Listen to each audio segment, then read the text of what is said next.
Buenas tardes, amables televidentes. Nuevamente estamos aquí en su Noticiero de la Salud, un espacio para mejorar su salud y su calidad de vida. Todos los sábados de 12 a 12:30 con nuestros especialistas, siempre esperando sus inquietudes. Hoy tenemos temas muy importantes que vamos a llevar a sus hogares. Por eso vamos a nuestros titulares de hoy.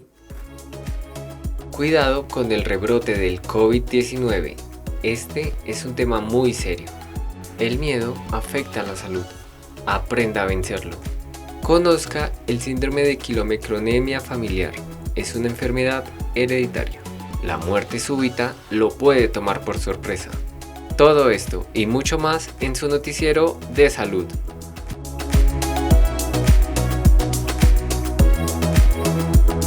Y el coronavirus ha aumentado notablemente, especialmente en las ciudades grandes. Hoy debemos saber qué es lo que está pasando y para eso tengo al viceministro de Salud, doctor Luis Alexander Moscoso. Bienvenido a nuestro noticiero de hoy, doctor. Cuéntenos, ¿qué van a hacer ustedes por la pandemia? Porque se ha recrudecido muchísimo, hay un rebrote. Todos estamos preocupados por el aumento probable de los casos. Todos estamos preocupados. Venimos en la ciudad de Bogotá en una meseta larga, en una meseta muy estable. Esto no es para alegrarnos, esto nos preocupa porque la meseta puede subir o puede bajar. Lo que queremos es el descenso. ¿De qué depende ese descenso? De que todos los ciudadanos seamos responsables, cumplamos los protocolos, los lineamientos, seamos muy comprometidos y responsables con nuestro autocuidado. Doctor, yo siento que los colombianos no han tomado conciencia de la gravedad del coronavirus. ¿Qué están haciendo ustedes para hacer que la gente caiga en cuenta de la gravedad de esta pandemia? Muy preocupados, los desenlaces finales, más de 30.000 familias que han sufrido los efectos finales complejos, otras 30.000 que han presentado y han tenido las personas y sus familiares en unidades de cuidado intensivo. Creo que es un dato alarmante, preocupante. La pandemia está ahí, el virus está ahí, el virus nos puede contagiar.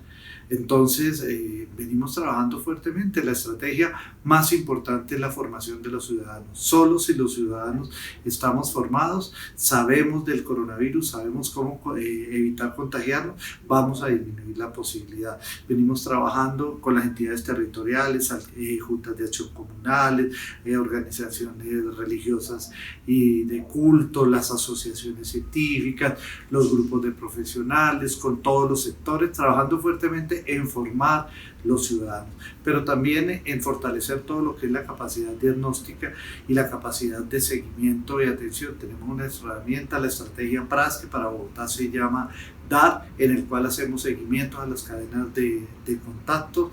Estamos trabajando en todas las líneas y en todos los frentes para minimizar el impacto de esta pandemia. ¿Cómo protegemos, doctor, a los padres de familia cuando llega el sobrino, llega el hijo, llega el nieto y les traen la pandemia a la casa? ¿Cómo lo va a proteger usted? ¿Cómo lo va a proteger, joven? ¿Cómo va a proteger a sus papás? ¿Cómo va a proteger a sus abuelos? ¿Cómo va a proteger a esas personas que conviven con usted y que tienen factores de riesgo? Ese es el trabajo de todos. Primero, nos protegemos evitando contagiarnos. Si soy joven, adulto o una persona que vivo con otra, debo evitar lo primero, contagiarme. Lo segundo, debo tomar medidas preventivas cuando llego a su casa para evitar contagiarlo. Y si presento síntomas, debo inmediatamente comunicarme, debo aislarme, debo usar el tapabocas, debo tomar todas las medidas preventivas aún dentro de mi hogar. Cuéntenos la verdad, doctor. ¿Todavía hay una buena capacidad de las UCIs para todos los enfermos que van a llegar de coronavirus? Colombia ha venido preparándose ampliamente en unidades de cuidado intensivo. Hoy tenemos más de 11.000 camas en el país. Hemos más que duplicado la cantidad. Tenemos una ocupación del 56%, lo que nos deja una capacidad importante, diferente en todas las regiones. En Bogotá con una capacidad importante. Nosotros creemos que es una capacidad que nos permite tener un plan de contingencia alterno, pero también advertimos, si nosotros nos quitamos el tapabocas, si quitamos el distanciamiento, si dejamos de lavarnos la mano y no invitamos a esa proporción de colombianos que todavía no están adheridos a que se sumen, a que todos trabajemos, la situación puede ser que las unidades no alcancen. Todo depende del compromiso y de la responsabilidad de todos. En nuestras manos está la evolución de la pandemia. Podemos evolucionar hacia la baja o podemos incrementarlo. Los rebrotes, la preocupación de todos, los rebrotes dependen de todo. Colombia ha adoptado un modelo que permite trabajar y si los ciudadanos nos comportamos adecuadamente, minimizar la posibilidad. Pero si no lo hacemos, las posibilidades de rebrote ahí están. Gracias, señor viceministro, por haber aceptado esta invitación a nuestro noticiero de hoy.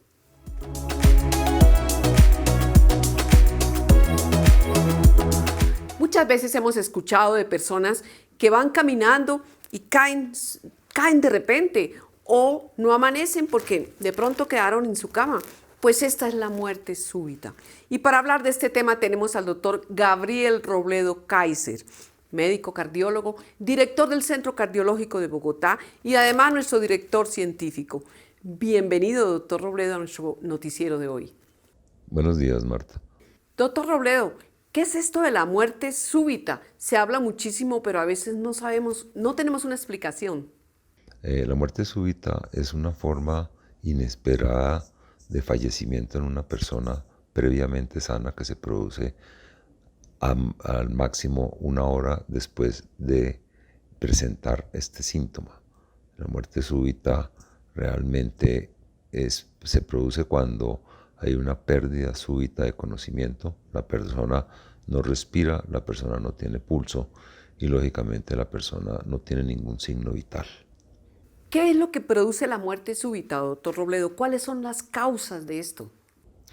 Sí, la causa principal de la muerte súbita son problemas coronarios, problemas cardiovasculares. Es muy importante tener en cuenta que la muerte súbita se produce por una arritmia muy severa que se llama la fibrilación ventricular, que es un ritmo caótico prácticamente en el cual el corazón late de una manera completamente irregular, sin ninguna organización, y esto lógicamente no produce pulso en la persona y es la razón por la cual ha perdido el conocimiento y la razón por la cual si no se hace algo en los siguientes minutos la persona puede fallecer y puede ser irreversible esta muerte súbita.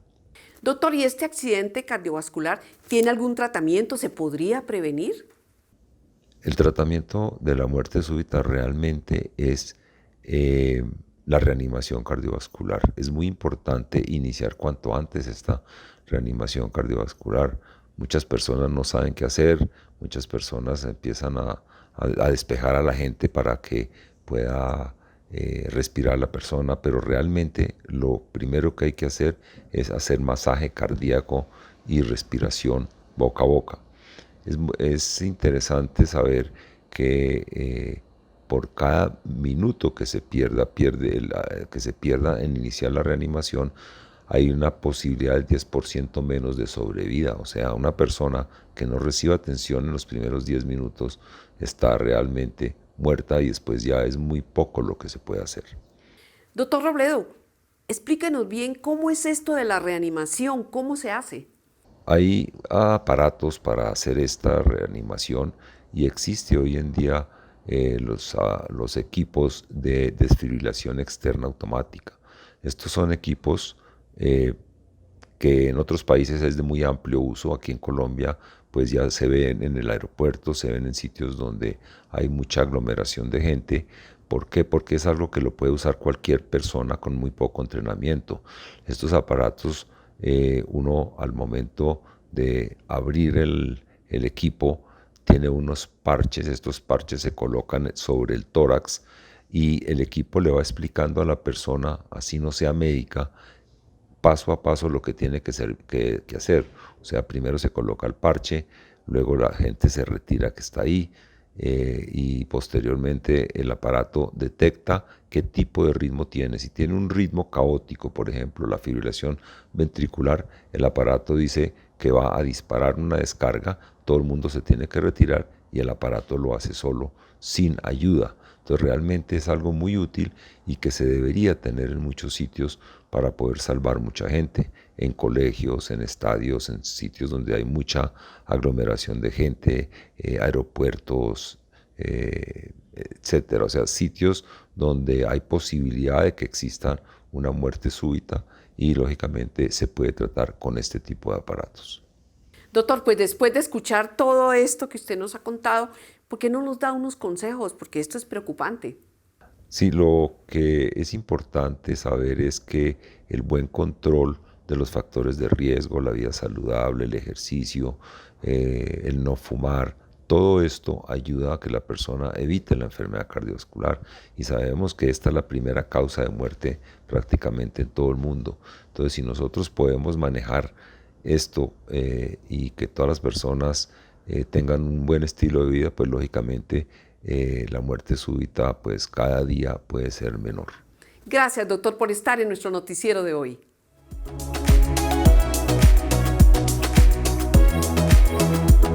El cáncer gástrico es el más letal en Colombia. Se detecta tardíamente porque es silencioso y a la persona que se lo detectan puede durar hasta 5 años. Veamos qué nos dice el doctor Carlos Castro. Él es el director científico de la Liga contra el Cáncer. Doctor Castro, bienvenido. Hola, me retiro el tapabocas para poder referirme de un tema que es de gran importancia en Colombia y es el cáncer gástrico. El cáncer gástrico afecta igual a hombres y mujeres, más a los hombres que a las mujeres en el país. Más o menos se calcula que año tras año se diagnostican 7.500 casos nuevos de cáncer de estómago y es la tercera causa de muerte en nuestro país. Entonces es un cáncer que desafortunadamente cuando se diagnostica, usualmente se diagnostica en fases avanzadas cuando las posibilidades de curación son menores. ¿Cuáles son los síntomas por los cuales una persona debería acudir a su médico? Y en caso de no mejorar con los tratamientos iniciales, insistir en que le practiquen una endoscopia digestiva por un profesional experto, usualmente un gastroenterólogo. Son síntomas que van desde la llenura fácil, pérdida de peso, la mal llamada gastritis, que realmente el nombre correcto es una dispepsia, que es una molestia en lo que llaman la boca del estómago, en ocasiones presencia de anemia, y es consecuencia de la pérdida lenta de sangre que el tumor ocasiona en el estómago. Y estos son síntomas que los deben llevar a consultar a tiempo. Gracias, doctor Castro, por estos consejos tan importantes. Y recuerden que hay que cuidar la alimentación. Si sienten gastritis muy seguida, lo mejor es que vayan al gastroenterólogo, tómense una endoscopia y por favor cuídense porque el cáncer gástrico avanza en Colombia.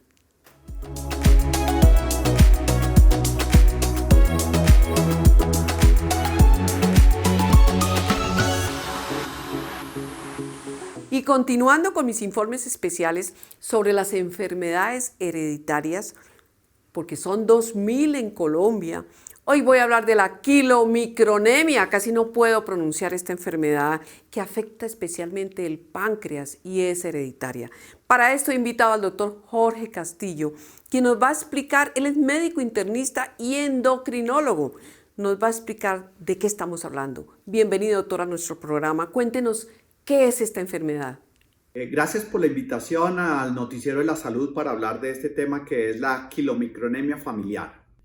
Es una enfermedad bastante rara, ahorita hablaremos de su prevalencia, pero hay que recordar que esta enfermedad es como tener los triglicéridos demasiado altos. Muchas personas tienen triglicéridos elevados, pero estos pacientes tienen tantos triglicéridos en la sangre que cuando pasan por ejemplo, por el páncreas, estimulan la producción de enzimas pancreáticas y eso va a generar un problema de dolor abdominal. Eso es una de las manifestaciones, pero la primera manifestación también puede ser, por ejemplo, una pancreatitis. En los niños, como es familiar y esto se hereda, pueden ser niños que no tengan un buen desempeño académico, no tengan un buen desempeño físico y que constantemente estén consultando por esto, dolores abdominales. Doctor, ¿cuántas personas pueden tener esta enfermedad en el mundo y cuántas en Colombia?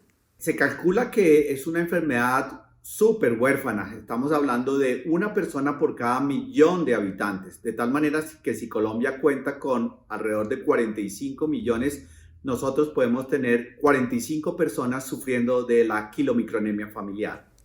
¿Existe algún tratamiento para poder recuperar estos pacientes? Sí, ya hay un medicamento aprobado en Europa por las entidades regulatorias como la EMA, que es un mecanismo bastante complicado que tiene que ver con el oligonucleótido antisentido. Este medicamento permite en pacientes, insisto, que no responden a los fibratos, que son el tratamiento usual, disminuir los niveles de triglicéridos y garantizar una calidad de vida adecuada a nuestros pacientes. Desafortunadamente todavía no la tenemos en el país, pero estamos sensibilizando a los médicos, estamos sensibilizando a los pacientes para encontrar este tipo de pacientes y darles una esperanza hacia futuro. Doctor, ¿y cómo se transmite esta enfermedad? ¿Quién la adquiere? ¿El hombre, la mujer? ¿Cómo se presenta?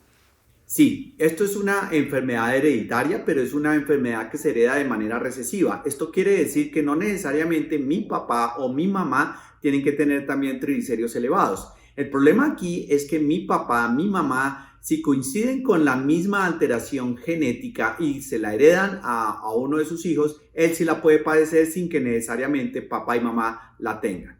¿A dónde pueden acudir las personas que padezcan de esta enfermedad o los padres para tener una orientación?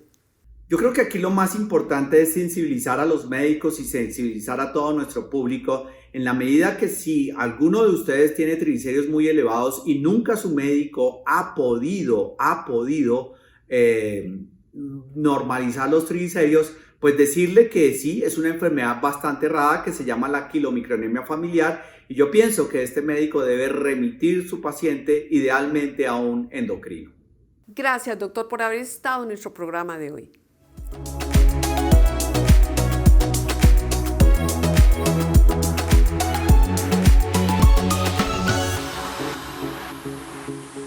El miedo es esa sensación angustiosa provocada por la presencia de un peligro real o imaginario.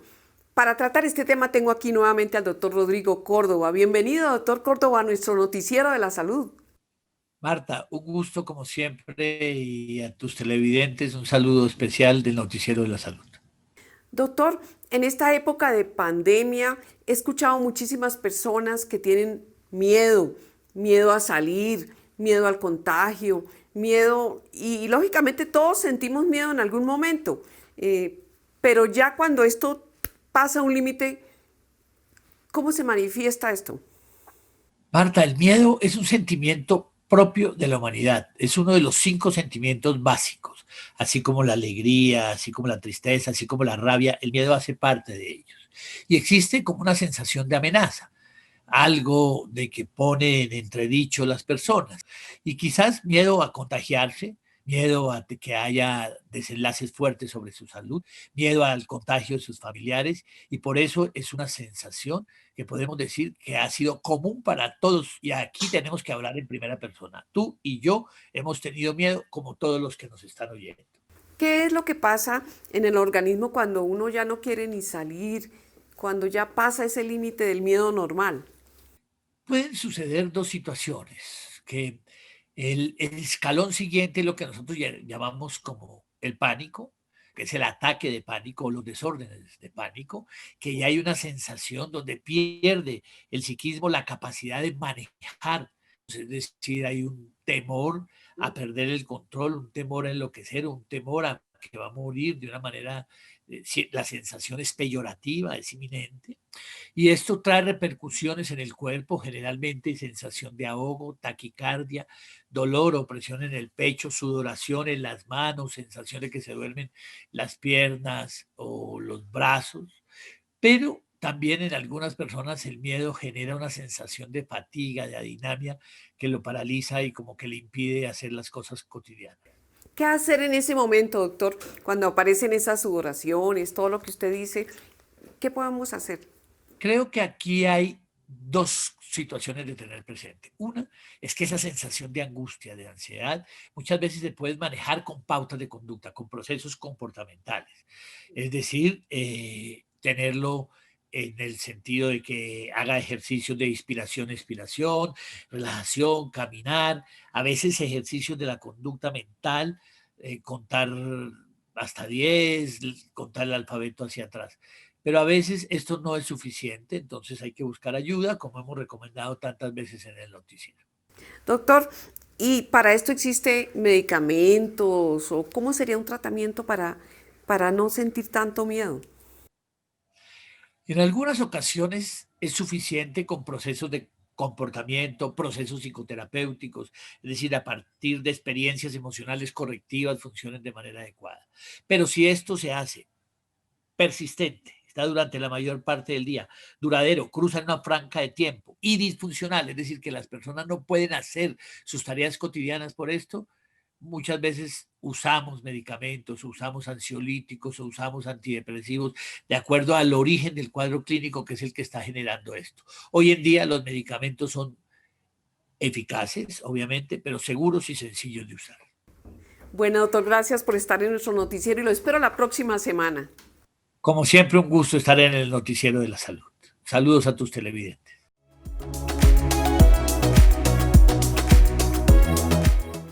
Cuando se limita el comercio internacional, nuestro compromiso es con los pacientes colombianos, buscando la autonomía sanitaria que necesitamos. Seguimos trabajando a doble ritmo en todas nuestras plantas del país y también en nuestras plantas de Latinoamérica, para que los medicamentos no falten en nuestras clínicas, hospitales, farmacias ni en nuestras casas. Somos la Asociación de Industrias Farmacéuticas en Colombia. Somos ASINFAR.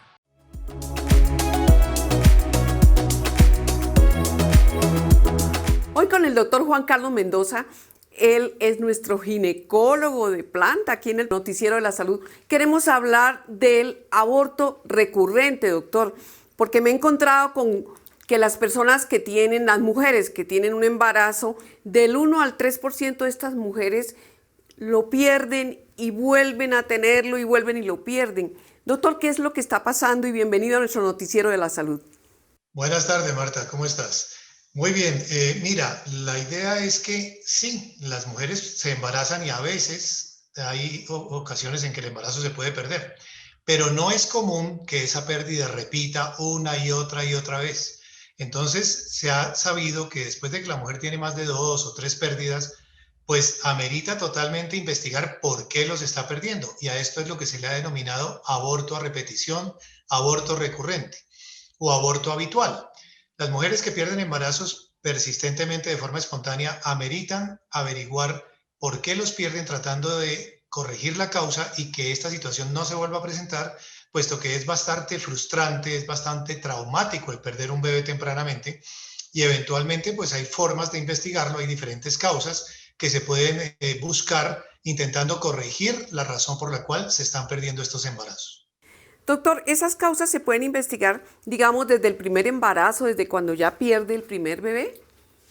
La verdad es que en la literatura científica se dice que pues no se justifica, porque el 70% promedio de estos embarazos que se pierden por causa genética.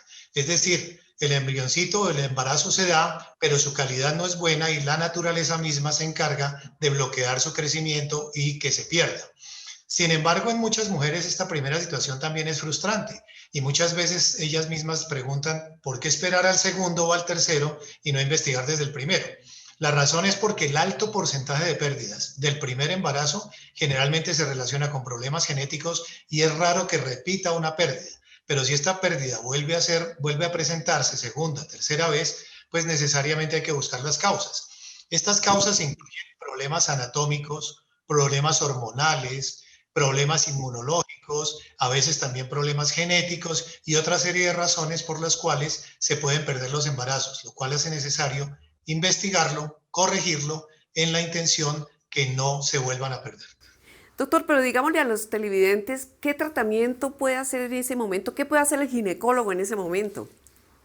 Pues idealmente, cuando ha habido una pérdida, la recomendación es que desde muy temprano en el embarazo, cuando la mujer sabe que recién está embarazada, tenga un control temprano en la pretensión de determinar si los niveles hormonales que tiene para mantener ese embarazo están bien, si el embarazo está bien ubicado, está dentro del útero, si va desarrollándose, evolucionando adecuadamente, y hacer un control temprano en razón a que si se vuelve a perder o se hace diagnóstico de que se está perdiendo, se tomen las medidas, inclusive del material del aborto, mandarlo a estudio genético para tratar de identificar qué pasó y tratar de, en lo posible, averiguar cuáles son las otras causas. Ahora, si la mujer no se ha embarazado, pero ha tenido historia de tener 2 o 3 o más pérdidas consecutivas, lo sugerido es no volverse a embarazar hasta aclarar esas causas y en lo posible corregirlas, intentando evitar que le vuelva a pasar. Sin embargo, tenemos que decir que en la literatura científica, hasta en el 50% de los casos se refiere que la causa no siempre es clara y lo más complejo es que no siempre es la misma causa. La gente piensa que cuando pierde un embarazo lo va a perder y vuelve y se pierde por la misma causa y no siempre es cierto, lo cual amerita una asesoría bien hecha desde el punto de vista ginecológico y obstétrico y un control temprano del embarazo e inclusive, repito, una asesoría previa al embarazo para que estas mujeres tengan el apoyo que requieren intentando evitar que esta situación se presente. Doctor Mendoza, nuevamente gracias por estar en nuestro noticiero. Muy importantes estos consejos para nuestros pacientes. Sí, esperamos con ello colaborar a que muchas no tengan que pasar por la frustración y el trauma de tener pérdidas a repetición y no saber qué está pasando. Gracias, doctor. A ti, Marta.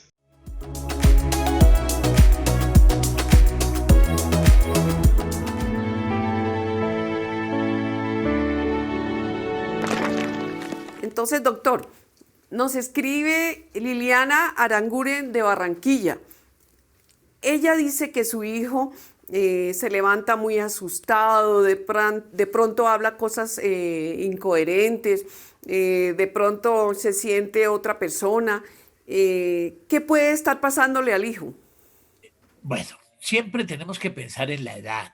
A veces hay diferentes posibilidades.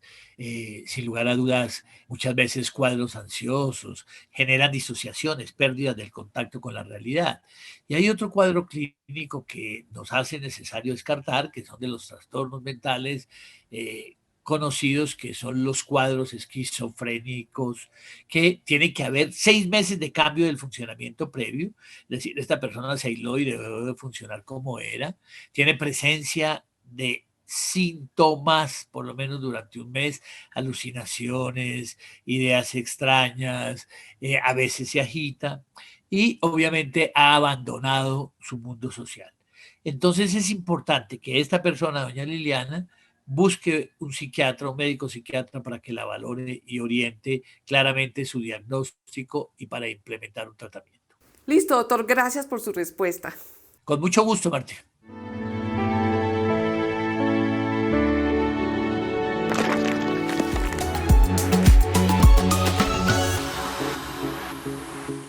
Y veamos qué nos trae hoy Juan David Coronado desde Nueva York. Él es nuestro corresponsal. Bienvenido, Juan David. Hola Marta, un cordial saludo. El día de hoy quería hablar de la vacuna contra el coronavirus. Y es que este ha sido una pieza central de la respuesta del gobierno contra la crisis. Sin embargo, a pesar de ser un elemento altamente politizado, de acuerdo con el doctor Anthony Fauci, la persona que encabeza la respuesta del Departamento de Salud contra el coronavirus, no va a estar disponible sino hasta el tercer trimestre de 2021. A pesar de que la investigación en las vacunas anda a buena marcha y seguramente obtengan la aprobación durante el primer trimestre del próximo año, se tiene que tener en cuenta que para el público general, primero se le va a dar prioridad a los estudiantes para que vuelvan a los colegios, se le va a dar prioridad a las personas que trabajan en el sector de salud, ya que son las personas más expuestas al virus, se le va a dar prioridad a ancianos y personas con condiciones de salud que los ponen en mayor riesgo. De esta forma me despido, Juan David Coronado desde Nueva York.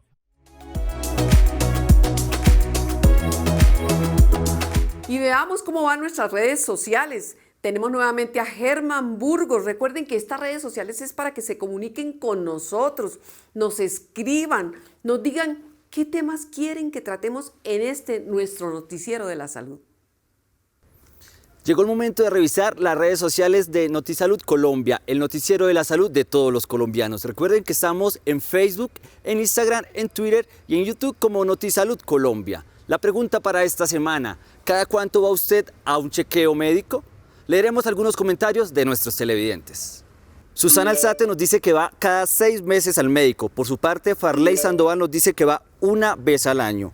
Jesús Pérez asegura que cuando lo requiere por algún malestar o dolor general, mientras que John Taboada nos dice que procura ir 1 o 2 veces al año. Recuerde que estamos en todas las redes sociales. Siga dándole like a nuestros comentarios y comentando nuestra pregunta de la semana. Hasta una próxima oportunidad.